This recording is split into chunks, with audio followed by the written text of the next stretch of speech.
আজ থেকে ৩৪ বছর আগে এরশাদের পতনের পর ১৯৯১ সালের ২৭শে ফেব্রুয়ারি যে নির্বাচন হয়েছিল বাংলাদেশের ইতিহাসে, সেই নির্বাচনে আওয়ামী লীগ ধরে নিয়েছিল যে আওয়ামী লীগ ক্ষমতায় আসবে, তারা সংখ্যাগরিষ্ঠতা লাভ করবে এবং মোটামুটি ক্ষমতায় আসার আগেই আওয়ামী লীগের যে একটা হম্বদম্ব ছিল যে তারা এখনই ক্ষমতায় আসছেন, এবং বিশেষ করে বিভিন্ন জায়গায় আপনার যেভাবে তারা বক্তৃতা দিত, কথাবার্তা বলতো, নির্বাচনী প্রচারণা চালাইতো, রাষ্ট্রীয় প্রোটোকল পাইতো, তো সেই জায়গা থেকে বাংলাদেশের যে প্রশাসন, যারা প্রশাসনিকভাবে চাকরি করে বিভিন্ন দপ্তরে, বিভিন্ন বিভাগে, তারাও ধরে নিয়েছিল যে সামনে আওয়ামী লীগ ক্ষমতায় আসতেছে, তারাও ওইভাবে আওয়ামী লীগকে সাপোর্ট করা শুরু করলো।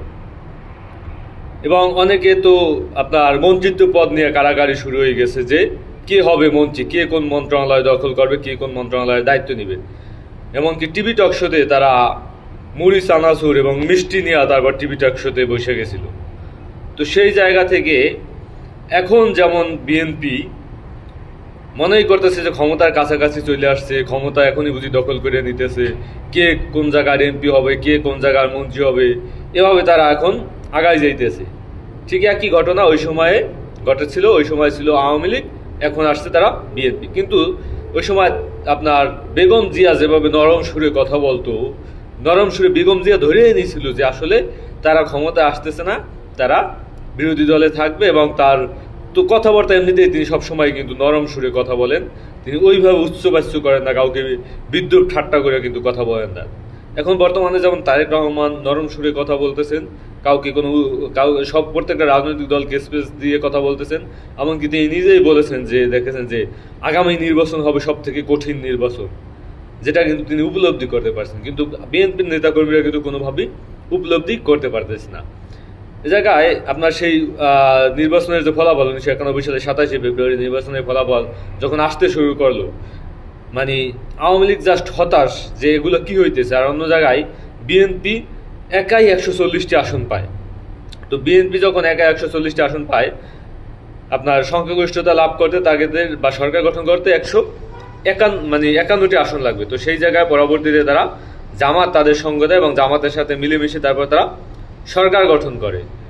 তো জামাতের যে ১৮টি আসন ছিল, সেই ১৮টি আসন প্লাস তাদের ১৪০টি আসন, এগুলো মিলে তারপর সরকার গঠন করে, বিএনপি সরকারে যায়, আওয়ামী লীগ বিরোধী দলে থাকে।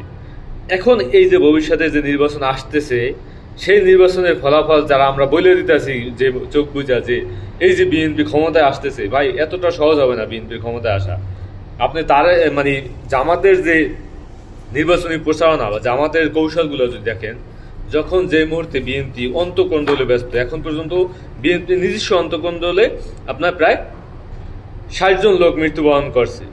যুবদলের হাতে ছাত্রদল, ছাত্রদলের হাতে যুবদল, বিএনপির লোকজন, এমনকি আমরা দেখেছি যে ইফতার পার্টি, গত রমজান ইফতার পার্টি করতে গিয়েও তাদের নিজস্ব অন্তঃকন্দলে বিভিন্ন হত্যার শিকার হয়েছে।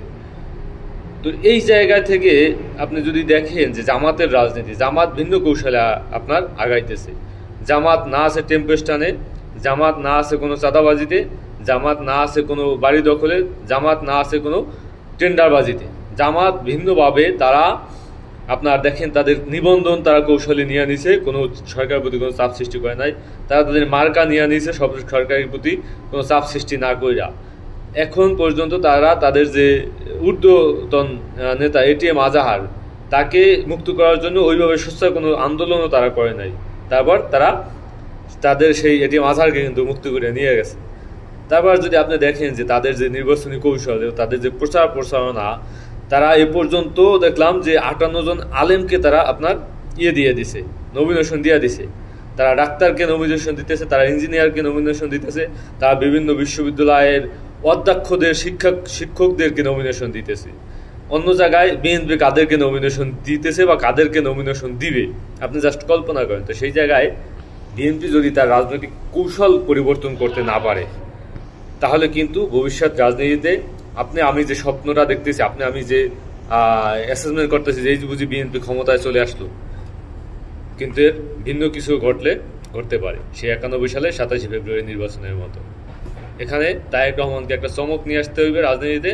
সেই চমক যদি না তিনি নিয়ে আসতে পারেন, তিনি যদি বেছে বেছে আপনার সৎ যোগ্য প্রার্থীকে নির্বাচনের মনোনয়ন না দিতে পারেন, এটা হবে বিএনপির জন্য আমি মনে করি ব্যর্থতার একটা প্রথম ধাপ। আসসালামু আলাইকুম।